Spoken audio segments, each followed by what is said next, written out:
Hey guys, it's Mike McElwain with another episode of Workout 101 on WorkoutTrainer.com right here at the home gym of WorkoutTrainer.com. Guys, I've been getting a lot of questions about different exercises, the differences between certain movements.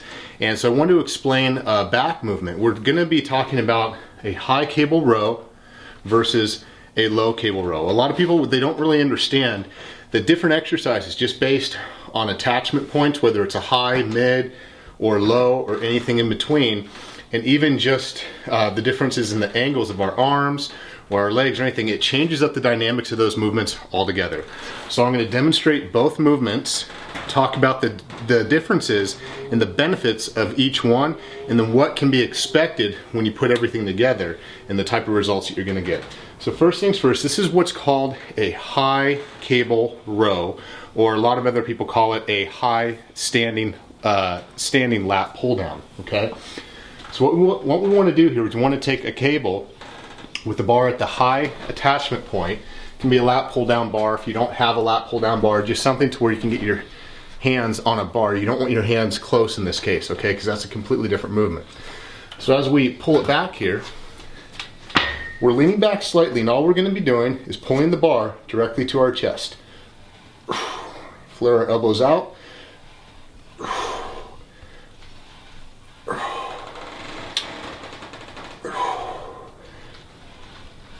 And relax, okay? Now we're going to be doing a low cable row. We can do this standing or seated. I prefer to do it standing. Sit right here.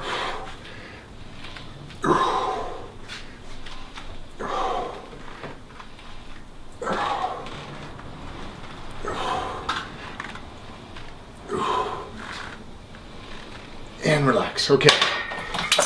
First things first, all right?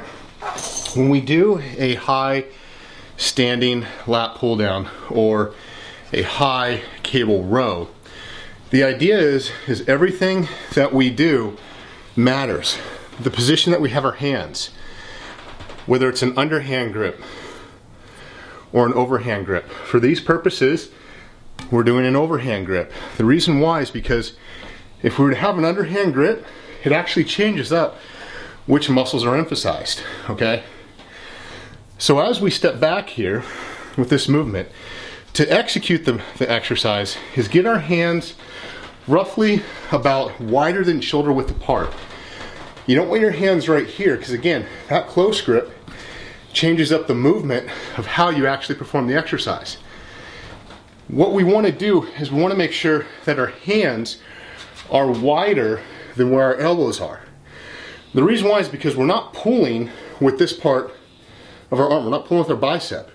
We want to pull with our back. So we want to be able to use this as the lever arm, our upper arm here. If our hands are in close, then we're actually pulling with our bicep to get that flexion in our arm. We don't want to do that. So the position of our hands matter. Our arms are out.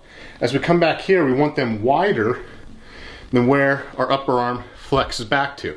So we don't want our hands in here. We want them wider than the position of our elbow, okay? So, got to get a bar that has that wide grip or allows that wide grip. So as we step back here, now on this particular machine, again, some people have different machines, so you know they don't have to put your foot up on a bar here to give you a little bit of a stability, but for these purposes, it's all we got. So as we come back here, the idea is to lean back just slightly. We want the bar to be extended about a 45-degree angle up away from the center line of our body. We don't want to be too high. We don't want it to be too low because then that's more of a lat pull down. We want an actual rowing motion. So as we come back here, the idea is to keep our elbows not in close here, but flare our elbows out to where we're getting extension in our lats. Keep our elbows high. You're not going to be able to pull back as far, but that's okay. So pull back to where the bar, you're trying to get it as close to your upper chest and your sternum as possible, okay? Doing that movement, what happens is, as our arms come up here, we get extension in our lats. The other thing it does is it takes out other muscle groups that would otherwise assist, which puts a lot of the load onto your lats, as well as the rhomboids and your rear deltoids. The higher that our arms are up here, you're going to target more of that rear delt, lat, and the rhomboids back here, okay? So that is the standing lat pull down. Now, with a standing high cable row, a standing low cable row, now, if you notice, because of the differences between the two heights, it changes the movement altogether. Now, we're in an upright position, hands over, not in the underhand grip position, bend down, and as we pull here, keep our arms close to the center line of our body. Our elbows are not flared out, but they're close, and we're pulling that bar right underneath the pecs to our rib cage. Squeeze back. Now with this movement, if you notice, our arms are no longer flared out, but they're down in close. And what that does is it actually allows for heavier weights to be used, because we were using more muscle groups simply by keeping our elbows in a little closer. Because our elbows are in closer, with this position here, we're actually using some of our brachialis, which is in our arms, and having our arms down here brings our scapula together to where now the lats, as well as the rhomboids, and even parts of the traps are being used to really pull that scapula together and back. But what happens is because our elbows are down, our scapula is depressed. Having that depressed scapula allows for stronger contractions of certain muscles in our back because they're actually being used. More muscles are being used.